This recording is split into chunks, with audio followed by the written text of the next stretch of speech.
కొంతమందిని మనం పరిశీలన చూస్తే ఆడపిల్లలు పెళ్ళిళ్ళు చేసుకుంటారు, మళ్ళీ ఇంటికొచ్చి తల్లిగారి ఇంట్లోనే ఉంటుంటారు. Yes. వాస్తులో ఏ లోపం ఉండటం వల్ల ఇలా జరుగుతుంది? ఇప్పుడు ఒక వ్యక్తి ఉన్నాడు, ఇప్పుడు మీరే ఉన్నారు స్వామి, మీ నాన్నగారి దగ్గరికి వెళ్ళాలి, మీ నాన్నగారి తర్వాత తాత దగ్గరికి వెళ్ళాలి. ఓకే. సో తాతకున్న పిల్లల్లో ఎవరికి ఎలాంటి సమస్య ఉంది, ఓకే. అట్లా ఇప్పుడు తర్వాత నాన్నగారికి ఉన్న పిల్లల్లో ఎవరికి సమస్య ఉంది. ఇప్పుడు నాన్నగారికి ఒక వ్యక్తి, నాన్నగారికి ఇద్దరు కూతుర్లు అనుకుందాం, ఒక కూతురు మ్యాటర్ లైఫ్ డిస్టర్బ్ అయింది.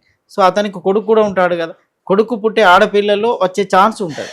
ఓకే. అలాగే నాన్న యొక్క నాన్న అంటే తాతకి ఇద్దరు ఆడపిల్లల్లో ఒక కూతురు లైఫ్ డిస్టర్బ్ అయింది, తర్వాత నాన్నకున్న ఇద్దరు ఆడపిల్లలు ఒక కూతురు లైఫ్ డిస్టర్బ్ అయింది. ఇప్పుడు నీకు కూడా ఇద్దరు ఆడపిల్లలు ఉన్నారనుకోండి, దెర్ ఈ ఛాన్స్, తంతు అన్నమాట.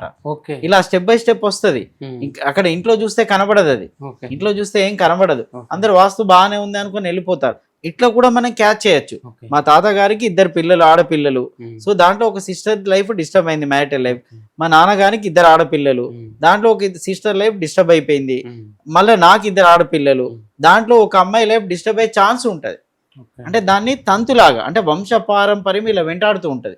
సో గుర్తించడం ఎలా అంటే మనం వెనకకి వెళ్ళాలి, వెళితే తెలిసిపోతుంది, సింపుల్ లాజిక్. దానికి బెస్ట్ ఎగ్జాంపుల్ అంటే చిరంజీవి గారి ఫ్యామిలీ మనం చెప్పుకోవచ్చు. చిరంజీవి గారి యొక్క నాన్నగారు ఉన్నారు. సో చిరంజీవి గారి యొక్క నాన్నగారికి ఇద్దరు కూతుర్లు అనమాట, అంటే చిరంజీవికి ఇద్దరు సిస్టర్స్. దాంట్లో ఒక సిస్టర్ మ్యారిటల్ లైఫ్ డిస్టర్బ్ అయిపోయిందండి.